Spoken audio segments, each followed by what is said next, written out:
Good evening student. आज आम +2 द्वितीय वर्षर साहित्य ज्योति पुस्तक रही तार गल्प विभाग आकाश कईछ गल्पटी को पढ़ा। आकाश कईछ गल्पटी जो रही मनोज दासଙ୍କ धूम्राम दिगंत और अन्यान्य कहानी गल्प ग्रंथरू आसीअछि। यार अष्टम गल्प प्राप्त वयस्कों पंचतंत्र रे रही तीनोटी गल्प। गोटे रहिला व्याघ्र और कंकण लोभी पथचारी, सेकेंड है तुमर द्वितीय है मुख्य वृत्त उपाख्यान, आउ तृतीय गल्प जो है यहाँ हूँ आकाश कईछ, जहाँ आमर आजिर आलोच्य विषय रही। ये पाठटी को पढ़ा आगु आम गार्पिकों विषय जानिबा। ये मनोज दास जो कथाकार, प्रसिद्ध कथाकार बा अग्रगण्य कथाकार भाव में ओडिया साहित्य रे तांकर ख्याति सुदूर प्रसारी रही। प्राचीन कहानी को नूतन भाव में उपस्थापन करने होची मनोज दासंकर गल्प रचनार वैशिष्ट्य। परंपरा को मान्यता दे से यही श्रेणी गल्परे किछि नूतन संदेश दे थांती, किछि नुआ नुआ शिक्षा प्रदान करि थांती। से तांकर गल्प माध्यम रे उभय ओडिया और इंग्राजी भाषा रे गल्प उपन्यास रचना करी से आंतर्जातिक क्षेत्र में तांकर प्रतिष्ठा अर्जन कर सारी। तांकर गल्प गुड़िक सब बेले कहानी धर्मी होता है, जहाँकि शुणा को खूब आग्रह प्रकाश करिथांती श्रोता माने किबा पाठक जो माने पाठ करिथांती तांकर गल्प गुड़िक। आम सामाजिक, राजनैतिक, सांस्कृतिक और मानवीय गति प्रवाह रे थिबा विडंबना को चिन्हाइबारे तांकर एक असाधारण वैशिष्ट्य रही। से जानी पारछंती आमर सामाजिक, राजनैतिक, सांस्कृतिक, मानवीय गति प्रवाह कौन सब विडंबना रही से ताकू निजे चिन्हि सारी, पुणी ताकू पाठकों आगे चिन्हैबा पाई तांकर जो प्रयास रही सेटा असाधारण वैशिष्ट्य रही। सेटा से सब बड़ी प्राचीन कहानी उपादान संग्रह करिकी सेथिरे कौन करथांती किछि अंतर्निहित थिबा जीवनर सत्यता को उद्घाटन करिबा सब बड़ी चेष्टा करिथांती। आ इटा होछि तांकर एक अन्यतम विशेषत्व कहानी रचना रे, गल्प रचना रे। सहज सरल भाषा सहित तांको गल्प मानकर कौन देखा मिलता है, लघु हास्यरस छटा, लघु हास्यरसर छटा देखा मिलता है, जहाँफल कि तांकर गल्प गुड़िक अत्यंत सफल हो पारि। केवल गल्प उपन्यास नुहे, कविता, प्रबंध, रम्य रचना, भ्रमण कहानी ये समस्त क्षेत्र में तांकर दक्षता प्रतिपादन करिसंती से। आउ सेथिपाई तांकू केंद्र साहित्य एकाडेमी पुरस्कार, साहित्य भारती सम्मान, अति बड़ी जगन्नाथ दास सम्मान, शारदा पुरस्कार, पद्मश्री उपाधि सहित बहु अनुष्ठान तरफरु सम्मानित पुरस्कार मिली। अनेक सम्मान करा जायछि, बहुत अनुष्ठान तरफरु तांकू सम्मानित करा जायछि। तांकर केतोटी प्रसिद्ध गल्प ग्रंथ गुड़िकर नाम जानिबा। समुद्रर क्षुधा, विषकन्यार कहानी, आरण्यक, मनोज दासंक कथा और कहानी, लक्ष्मीर अभिसार, आबु पुरुष और अन्यान्य कहानी, भिन्न मनुष्य और अन्यान्य कहानी, मनोज पंचविंशति, धूम्राम्ब दिगंत और अन्यान्य कहानी। तो जो आमर आलोच्य आकाश कईछ जो गल्पटी रही ताहा मनोज दासंकर एही धूम्राम्ब दिगंत और अन्यान्य कहानी गल्प ग्रंथरू संगृहीत होईछि। वर्तमान गल्पटी को पढ़िबा। सरोवर थिला स्वच्छ, उपत्यका थिला सबुज, किंतु उच्चा भिड़ासी कम्बुग्रीव को से परिवेश संतुष्ट करि पारु नथिला। दिगंत प्रति दृष्टि प्रसारित करी से छाड़ुथिला दीर्घ निश्वास। ଦୂରର ପର୍ବତ ଶ୍ରେଣୀ ସେ ପାରିସ୍ତ ସରୋବରମାନ କେତେ ସ୍ୱଚ୍ଛତର ଓ ଉପତ୍ୟକାମାନ କେତେ ସବୁଜତର ହୋଇନଥିବ। ସେ ବିହଙ୍ଗଟିଏ ନ ହୋଇ କଛପ ହୋଇଥିବା ହେତୁ ନିଜ ଭାଗ୍ୟକୁ ଧିକ୍କାର ଦିଏ।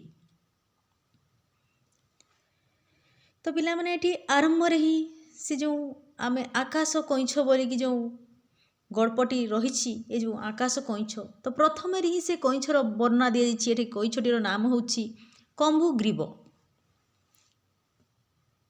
କମ୍ବୁଗ୍ରୀବ ହେଉଛି ସେ କଇଁଛଟିର ନାମ।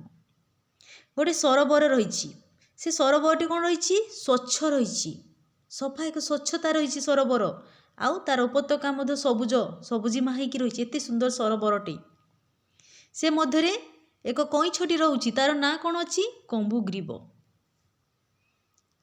କିନ୍ତୁ ସେ ଏତେ ସ୍ୱଚ୍ଛ ଏତେ ସବୁଜ ସରୋବରରେ ଜିମା ଥିବା ସରୋବରରେ ରହିଥିଲେ ମଧ୍ୟ ଏ କମ୍ବୁଗ୍ରୀବଟି କ'ଣ ଥିଲା? ଉଚ୍ଚାଭିଳାଷୀ। ତ ଏଇ ଉଚ୍ଚାଭିଳାଷୀ ଯୋଗୁଁ ତାକୁ ଏତେ ସ୍ୱଚ୍ଛ ସରୋବର ଏବଂ ତାର ଉପତ୍ୟକା ସବୁଜ ଥିବା ସୁନ୍ଦର ପରିବେଶ ତାକୁ ସନ୍ତୁଷ୍ଟ କରିପାରିନଥିଲା। ସେ କମ୍ବୁଗ୍ରୀବଟି କ'ଣ କରୁଥିଲା ନା ଦିଗନ୍ତ ପ୍ରତି ଦୃଷ୍ଟି ପ୍ରସାରିତ କରୁଥିଲା। ସେ ଯେତେ ଦେଖିପାରୁଥିଲା ଚାରିଆଡ଼େ ତାର ଦୃଷ୍ଟିକୁ ପ୍ରସାରିତ କରିକି ଦେଖୁଥିଲା, ଚାରିଆଡ଼େ ତାର ନଜର କରୁଥିଲା, ଆଉ ଛାଡ଼ୁଥିଲା ଏକ ଦୀର୍ଘ ନିଶ୍ୱାସ। ମାନେ ତାକୁ ସେ ପରିବେଶ ଭଲ ଲାଗୁନଥିଲା ଯେଉଁଠାରେ ସେ ରହୁଥିଲା। ତାର ଗୋଟେ ମାତ୍ର କାରଣଟେ, ସେ ଉଚ୍ଚାଭିଳାଷୀ ଥିବାରୁ ଉଚ୍ଚ ତାର ଅଭିଳାଷ ରହିଥିଲା। ଦୂରର ପର୍ବତ ଶ୍ରେଣୀ ସେ ପାରିସ୍ତ ସରୋବରମାନ କେତେ ସ୍ୱଚ୍ଛତର ଓ ଉପତ୍ୟକାମାନ କେତେ ସବୁଜତର ହୋଇନଥିବ। ସେ ନିଜେ ସ୍ୱଚ୍ଛ ସରୋବରରେ ରହୁଛି, ହେଲେ ମଧ୍ୟ ସେ ଭାବୁଥିଲା କି ଦୂରରେ ଯେଉଁ ପର୍ବତ ଯେଉଁ ଦେଖାଯାଉଛି ତାର ସେ ପାରିସ୍ତ ପୁଣି ସରୋବର ହେଇଥିବ, ସେ ଅନୁମାନ କରୁଥିଲା। ଆଉ ସେ ସରୋବର ଗୁଡ଼ିକ କେତେ ସେ ସ୍ୱଚ୍ଛରୁ ସ୍ୱଚ୍ଛତର ହେଇଥିବ, ଅଧିକ ସ୍ୱଚ୍ଛ ହେଇଥିବ, ଆଉ ଉପତ୍ୟକାମାନ କ'ଣ ହେଇଥିବ? ସବୁଜରୁ ଅଧିକ ସବୁଜତର ହୋଇଥିବ। ଏହିପରି ଭାବରେ ସେ ଭାବୁଥିଲା। ଆଉ ସେ ବିହଙ୍ଗଟିଏ ନ ହୋଇ କଛପ ହୋଇଥିବା ହେତୁ ନିଜ ଭାଗ୍ୟକୁ ଧିକ୍କାର ଦିଏ। ସେ ବିହଙ୍ଗଟିଏ ମାନେ ପକ୍ଷୀଟିଏ, ବିହଙ୍ଗ ମାନେ ପକ୍ଷୀ, ସେ କାହିଁକି ପକ୍ଷୀ ହେଲାନି ଆଉ କଛପ ହେଇଲା ବୋଲିକି ନିଜ ଭାଗ୍ୟକୁ ଧିକ୍କାର କରେ। କାହିଁକି ନା କଛପ ସେ ଯାଇପାରୁନି, ସେ ଯାଇପାରିବ ନାହିଁ ସେ ପର୍ବତ ସେ ପାରିସ୍ତ ସରୋବରକୁ ଦେଖିବା ପାଇଁ। ସେଠାରେ ଯେଉଁ ସ୍ୱଚ୍ଛତର ଯେଉଁ ସରୋବର ଅଛି ବୋଲି ଯେଉଁ ତାର ଅଭିଳାଷ ରହିଛି, ତାର ଆଶା ପୋଷଣ କରୁଛି, ସେ ସବୁକୁ ସେ ଦେଖିପାରିବନି, ସେଥିପାଇଁ ନିଜର ଭାଗ୍ୟକୁ ଧିକ୍କାର କରୁଛି। ଆଉ ସେ ବିହଙ୍ଗଟିଏ ପକ୍ଷୀଟିଏ ହେଇଥିଲେ କ'ଣ ହେଇଥାନ୍ତା? ଉଡ଼ିକି ଯାଇକି ସେ ସବୁ ଦେଖିଥାନ୍ତା ବୋଲି ଭାବୁଛି। ସମୟ ସମୟରେ କୂଳକୁ ଉଠିଯାଇ ସେ ମୃଦୁ ସମୀରଣରେ ବିଚରଣ କରୁଥାଏ। ଆଉ ସେ ଗଛପଟି କ'ଣ କରେ? ସମୟ ସମୟରେ କ'ଣ କରିଥାଏ ନା ସେ ସରୋବରର କୂଳକୁ ଉଠିଯାଏ, ଆଉ ସେ ମୃଦୁ ସମୀରଣ ସେଇ ସମୟରେ ଯେ ତାର ସରୋବର କୂଳରେ ଯେ ମୃଦୁ ପବନ ବହିଥାଏ, ସେଠାରେ ସେ କ'ଣ କରିଥାଏ? ବିଚରଣ କରି ବୁଲୁଥାଏ, ଇଆଡ଼େ ସିଆଡ଼େ ବୁଲୁଥାଏ। କେତେବେଳେ ଲତାପତ୍ର ଦେହରୁ ଶିଶିର ବିନ୍ଦୁଟିଏ ଚାଟିଦିଏ ତ କେତେବେଳେ ଘାସ ଫୁଲଟିଏ ଚୋବେଇ ପକାଏ। କାହିଁକି ନା ସେ ଉଚ୍ଚାଭିଳାଷୀ ନା, ସେ ସବୁକୁ ଜାଣିବାକୁ ଇଚ୍ଛା କରୁଛି। କିନ୍ତୁ ଦୂରଦୂରାନ୍ତରର ଅଜଣାକୁ ଜାଣିବାର ପିପାସା ସେଥିରେ ବଢ଼େ ସିନା, କମେ ନାହିଁ। ତ ଏସବୁ କରିବା ଦ୍ୱାରା ତାକୁ ଆହୁରି ସେ ଦୂରଦୂରାନ୍ତରେ ଥିବା ଅଜଣାକୁ ଯେଉଁଟା ଦେଖି ନାହିଁ, ମାତ୍ର ସେ ଭାବୁଛି ଏମିତି ହେଇଥିବ ବୋଲିକି, ସେ ଅଜଣା ଜିନିଷକୁ ତାର ଜାଣିବାର ପିପାସାଟା ଆହୁରି ବଢ଼ିଯାଏ। ତାର ଜାଣିବାର ଆହୁରି ଇଚ୍ଛା ହୁଏ, ଆହୁରି ତାକୁ ଆଗ୍ରହ ପ୍ରକାଶ ହୁଏ, ମାତ୍ର କମେ ନାହିଁ। ଥରେ ଥରେ ସେ ଆଖି ବୁଜି ବିମୁଗ୍ଧ କଳ୍ପନାଲୋକରେ ଦେଖେ ଭଳିକି ଭଳି ଅଜବ ଦୃଶ୍ୟ। ସେ ଏତେ ଉଚ୍ଚାଭିଳାଷୀ ଅଛି ତା ମନରେ ଯେ ସେ କ'ଣ କରେ? ଥରେ ଥରେ ଆଖିକୁ ବୁଜି ଦିଏ ଆଉ ବିମୁଗ୍ଧ କଳ୍ପନାଲୋକରେ ମାନେ ଗୋଟେ ସେ କଳ୍ପନା କରି ବସେ। ନିଜେ କ'ଣ କଳ୍ପନା କରି ବସେ? ଆଖି ବୁଜିକି ନିଜେ ସ୍ୱପ୍ନ ଦେଖିଲା ପରି ଭଳିକି ଭଳି ଅଜବ ଦୃଶ୍ୟ ଦେଖି ପକାଏ। ସେ କଳ୍ପନା କରେ ଅଜବ ଦୃଶ୍ୟର। କ'ଣ ନା ଗୀତ ବୋଲି ପାରୁଥିବା ଗଛଲତା। ଏଇଟା କେବଳ କଳ୍ପନା, ସ୍ୱପ୍ନ ନୁହେଁ। ସେ ଆଖି ବୁଜିକି ମାତ୍ର କଳ୍ପନା କରେ ଏମିତି ଦୃଶ୍ୟ ଯେଉଁଟା ସମ୍ଭବ ନୁହେଁ। ଏସବୁ ଦୃଶ୍ୟ ଗୁଡ଼ିକ ଗଛଲତା ଗୁଡ଼ିକ ଗୀତ ବୋଲି ପାରୁଛନ୍ତି। ସେ ଭାବେ କି ଯେଉଁ ଜାଗାକୁ ସେ ଯାଇନି, ସେ ଦୂରାନ୍ତରରେ ଗଛ ଗୁଡ଼ିକ କିପରି ଗୀତ ବୋଲି ପାରୁଛନ୍ତି, ଏପରି କଳ୍ପନା କରେ। ମେଘମାଳା ଭିତରୁ ସିଧାସଳଖ ଝରି ଆସୁଥିବା ସାତରଙ୍ଗୀ ନଦୀ, ମେଘ ଭିତରୁ ସିଧାସଳଖ ସାତରଙ୍ଗୀ ନଦୀ ଝରି ଆସୁଛି, ଏସବୁ କଳ୍ପନା କରି ପ୍ରଶସ୍ତ ସଦନରେ ଏକତ୍ରିତ ସ୍ୱନାମଧନ୍ୟ ନର ଓ ବାନର ମଧ୍ୟରେ ଲାଙ୍ଗୁଡ଼ର ଉପଯୋଗିତା ସମ୍ପର୍କରେ ତର୍କ ସଭା ଇତ୍ୟାଦି। ଆଉ ଏକ ବିରାଟ ସଦନ ରହିଛି, ରାଜସଭା ରହିଛି, ସେଠାରେ କ'ଣ ହେଇଛି? ସ୍ୱନାମଧନ୍ୟ ନର ଓ ବାନର ବର୍ଗ ମଧ୍ୟରେ, ଲୋକଙ୍କ ମଧ୍ୟରେ, ବାନର ବର୍ଗମାନଙ୍କ ମଧ୍ୟରେ ଲାଙ୍ଗୁଡ଼ର ଉପଯୋଗିତା ସମ୍ପର୍କରେ ତର୍କ ସଭା ହେଉଛି। ଲାଙ୍ଗୁଡ଼ କେତେ କାର୍ଯ୍ୟକାରୀ, ତାର ରହିଛି ତାର କାର୍ଯ୍ୟକାରିତା, ଉପକାରିତା, ସେ ସମ୍ପର୍କରେ ତର୍କ ସଭା ବସିଥିବାର ଏସବୁ କଳ୍ପନା କରି ବସେ ସେ। ଏସବୁ କେବଳ ସେ କଳ୍ପନା ଲୋକରେ ଦେଖେ। ପ୍ରତିବର୍ଷ ବର୍ଷା ଋତୁ ସମାଗତ ହେଲେ ସଙ୍କଟ ଓ ବିକଟ ନାମକ ଦୁଇ ଗୋଟିଏ ହଂସ ସେ ସରୋବରରେ ଉପନୀତ ହେଉଥିଲେ। ତ ଏଠି ପିଲାମାନେ ଆମେ ଆଗରୁ ପଢ଼ିଲୁ, ସେ କଇଛଟିର ନାମ ହେଉଛି କମ୍ବୁଗ୍ରୀବ ଏବଂ ସେଠାରେ କ'ଣ ହେଉଥିଲା? ପ୍ରତିବର୍ଷ ବର୍ଷା ଋତୁରେ, ମନେ ରଖିବ, ସର୍ଟ କ୍ୱେଶ୍ଚନ୍ ପଡ଼େ, କେଉଁ ଋତୁରେ? ନା ବର୍ଷା ଋତୁରେ। ଯେତେବେଳେ ବର୍ଷା ଋତୁ ଆସୁଥିଲା, ସମାଗତ ହେଲେ ମାନେ ବର୍ଷା ଋତୁ ଆସିଲେ କ'ଣ ହେଉଥିଲା? ସଙ୍କଟ ଓ ବିକଟ ନାମକ ଦୁଇ ଗୋଟି ହଂସ ସେ ସରୋବରରେ ଉପନୀତ ହେଉଥିଲେ। ତ ଏଇ ସଙ୍କଟ ବିକଟ ହେଉଛି ଦୁଇଟି ହଂସର ନାମ। ଏମାନେ ବର୍ଷା ଋତୁ ଆସିଲେ ସେ ସରୋବରରେ ଆସୁଥିଲେ। କେଉଁ ସରୋବର? ନା ଯେଉଁ ସରୋବରରେ ସେ କମ୍ବୁଗ୍ରୀବ ରହୁଥିଲା। ପର୍ବତ ଶ୍ରେଣୀ ସେପାରିସ୍ଥ ଏକ ବୃହତ୍ତର ସରୋବରକୁ ଯିବା ମାର୍ଗରେ ସେମାନେ ସେଠାରେ ସପ୍ତାହେ ବିଶ୍ରାମ କରୁଥିଲେ। ସେମାନେ କ'ଣ କରୁଥିଲେ? ନା ସେ ପର୍ବତ ଶ୍ରେଣୀର ସେ ପାରିସ୍ଥ ଗୋଟିଏ ବୃହତ୍ ସରୋବରକୁ ସେମାନେ ବର୍ଷା ଋତୁରେ ଯିବା ପାଇଁ ବାହାରୁଥିଲେ ଏବଂ ସେତେବେଳେ ସେମାନେ କ'ଣ କରୁଥିଲେ? ନା ରାସ୍ତାରେ ସେମାନେ ସପ୍ତାହେ ବିଶ୍ରାମ କରିବା ପାଇଁ ସେ କମ୍ବୁଗ୍ରୀବ ଥିବା ସରୋବରରେ ସପ୍ତାହ ପାଇଁ ବିଶ୍ରାମ କରୁଥିଲେ। ଏଟା ମଧ୍ୟ ମନେ ରଖିବ, ସେମାନେ ସପ୍ତାହେ ବିଶ୍ରାମ କରୁଥିଲେ ସେ ସରୋବରରେ। କେଉଁ ସରୋବର? ନା ଯେଉଁ ସରୋବରରେ କମ୍ବୁଗ୍ରୀବଟି ରହୁଥିଲା। ଗଭୀର ଆଗ୍ରହ ସହକାରେ କମ୍ବୁଗ୍ରୀବ ସେମାନଙ୍କ ଆଗମନକୁ ଅପେକ୍ଷା କରୁଥାଏ।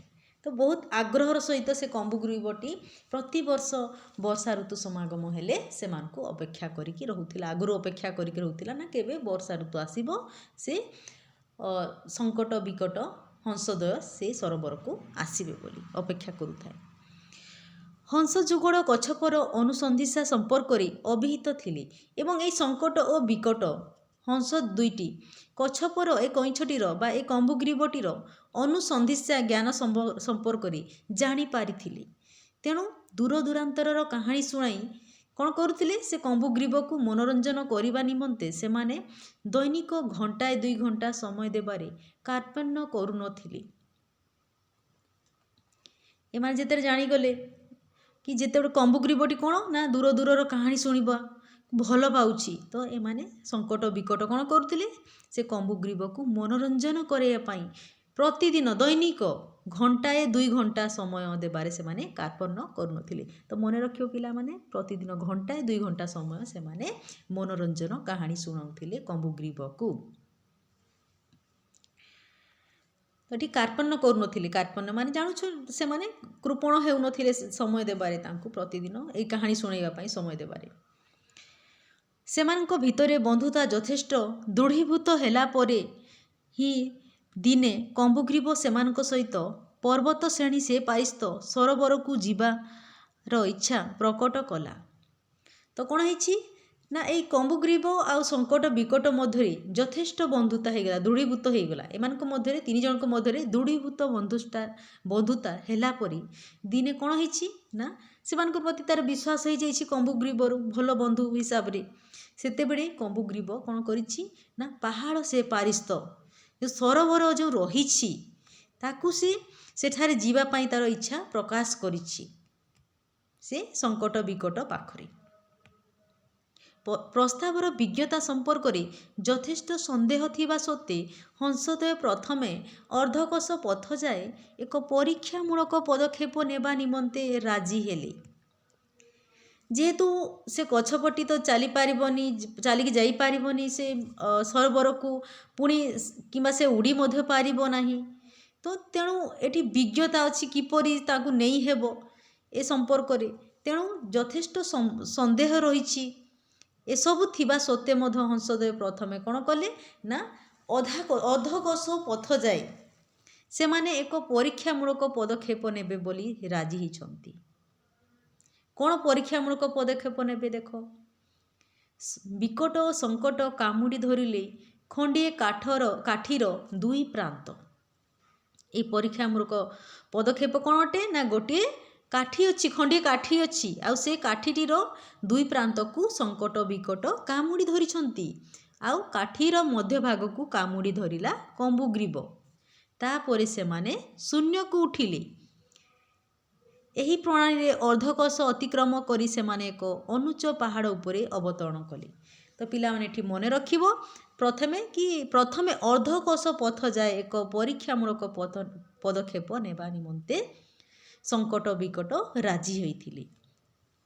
ଆଉ ସେମାନେ ଖଣ୍ଡିଏ କାଠିର ଦୁଇ ପ୍ରାନ୍ତକୁ ସଙ୍କଟ ବିକଟ କାମୁଡ଼ି ଧରିଥିଲେ ଏବଂ ମଧ୍ୟଭାଗରେ କାମୁଡ଼ି ଧରିଥିଲା କମ୍ବୁଗ୍ରୀବ। ଆଉ ସେମାନେ ଶୂନ୍ୟକୁ ଉଠିଲେ, ଆକାଶ ମାର୍ଗକୁ ଉଠିଲେ, ଉଡ଼ିବାକୁ ଲାଗିଲେ ସଙ୍କଟ ବିକଟ। ତା ସହିତ ସେ କାଠିକୁ କାମୁଡ଼ି ଧରିକି କମ୍ବୁଗ୍ରୀବ ମଧ୍ୟ ଉପରକୁ ଉଠିଲା। ଏହି ପ୍ରଣାଳୀରେ ଅର୍ଦ୍ଧକୋଶ ଅତିକ୍ରମ କରି ସେମାନେ କ'ଣ କଲେ? ଏକ ଅନୁଚ୍ଚ ପାହାଡ଼ ଉପରେ ଅବତରଣ କରିଥିଲେ। ଏଟା ମଧ୍ୟ ମନେ ରଖିବ, ସେମାନେ ପ୍ରଥମେ ଅର୍ଦ୍ଧକୋଶ ଅତିକ୍ରମ କରି ଏକ ଅନୁଚ୍ଚ ମାନେ ଅଧିକ ଉଚ୍ଚକୁ ସେମାନେ ଉଠି ନଥିଲେ, କାହିଁକି? ପରୀକ୍ଷାମୂଳକ ପଦକ୍ଷେପ ନେଇଥିଲେ ଏଇଟା। ଏବଂ ଏକ ଅନୁଚ୍ଚ ଅଳ୍ପ ଉଚ୍ଚ ଥିବା କମ୍ ଉଚ୍ଚ ଥିବା ପାହାଡ଼ରେ ସେମାନେ ଓହ୍ଲାଇଛନ୍ତି।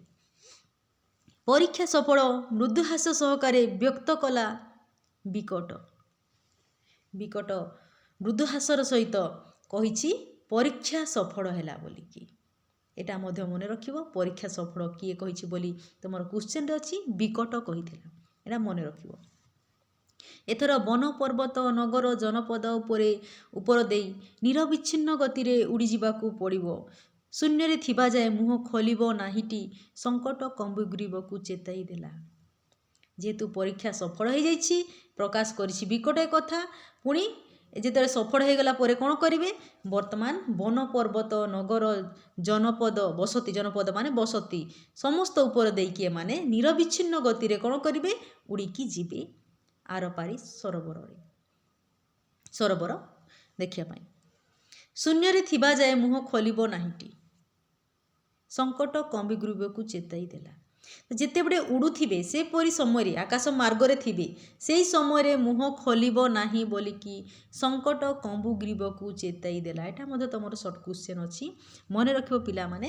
କିଏ କମ୍ବୁଗ୍ରୀବକୁ ଚେତାଇ ଦେଲା ଶୂନ୍ୟରେ ଥିବା ଯାଏ ମୁହଁ ଖୋଲିବ ନାହିଁ ବୋଲିକି? ସଙ୍କଟ। ଏତିକି ମାତ୍ର କରିବା ପାଇଁ ଅବତରଣ କରିବା କ'ଣ ଦରକାର ଥିଲା? କଚ୍ଛପ ଉତ୍କଣ୍ଠିତ ଭାବରେ ପ୍ରଶ୍ନ କଲା। ତ କଚ୍ଛପ କ'ଣ କହିଛି? ସେ ଭୁଲି ଯାଇଛି। ଆଉ ସେ କ'ଣ କହିବାରେ ଲାଗିଛି ନା ଏତିକି କଥା କହିବା ପାଇଁ ଆମକୁ ଏଠି ଓହ୍ଲାଇବା ପାଇଁ କ'ଣ ଜରୁରୀ ଥିଲା ବୋଲି ସେ କହୁଛି। ଆମେ ଯେଉଁ ଆକାଶ ମାର୍ଗରେ ଥିଲୁ, ମାତ୍ର ମୁହଁ ଖୋଲିବ ନାହିଁ ଏଇ କଥା କହିବା ପାଇଁ ତୁମେ ମୋତେ ତଳକୁ ଓହ୍ଲାଇଥିଲ କି? ଏଟା କ'ଣ ଜରୁରୀ ଥିଲା ବୋଲି ସେ କହୁଛି। ଏଟା ଦରକାର ଥିଲା କି? ଏଟା କ'ଣ ଦରକାର ଥିଲା ବୋଲି କମ୍ବୁଗ୍ରୀବ କହିଛି ଉତ୍କଣ୍ଠିତ ଭାବରେ। ଅବତରଣ ନକରି ଶୂନ୍ୟ ମାର୍ଗରେ ଏକଥା କହିଥିଲେ ତମ ଅବସ୍ଥା ଶୋଚନୀୟ ହୋଇଥାନ୍ତା। ହଂସମାନେ ମନେ ପକାଇଦେଲେ। ଏଟା ମଧ୍ୟ ମନେ ରଖିବ। ତ ଏଠି ଯଦି ତଳକୁ ନ ଓହ୍ଲାଇକି ଶୂନ୍ୟ ମାର୍ଗରେ ଯଦି ହଂସଟି କହିଥାନ୍ତା, ସଙ୍କଟ କିମ୍ବା ବିକଟ କେହି କହିଥାନ୍ତେ କି ତମେ ଶୂନ୍ୟରେ ଥିବା ଯାଏ ମୁହଁ ଖୋଲିବ ନାହିଁ, ଯାହାଫଳରେ କ'ଣ ହେଇଥାନ୍ତା? ସେ କମ୍ବୁଗ୍ରୀବର ଅବସ୍ଥା ଶୋଚନୀୟ ହୋଇଥାନ୍ତା। ମାନେ ସେ ବାଡ଼ିରୁ ତାଙ୍କର ମୁହଁ ଯେତେବେଳେ ଛାଡ଼ି ହେଇଯାଇଥାନ୍ତା, କମ୍ବୁଗ୍ରୀବ ତଳକୁ ନିଶ୍ଚୟ ପଡ଼ିଥାନ୍ତା। ତ ତମର ଅବସ୍ଥା ଶୋଚନୀୟ ହୋଇଥାନ୍ତା, ମାନେ ସେ କମ୍ବୁଗ୍ରୀବର ଅବସ୍ଥା ଶୋଚନୀୟ ହୋଇଥାନ୍ତା। ଏକଥା ହଂସମାନେ ତାକୁ ମନେ ପକାଇ ଦେଇଛନ୍ତି। ଆଜି ଏତିକି ପଢ଼ିବା, ନେକ୍ସଟ କ୍ଲାସ୍ରେ ପୁଣି ଆଗକୁ ବଢ଼ିବା। ମୋର ଆଶା ଅଛି ବୁଝିପାରିଥିବ। Thank you.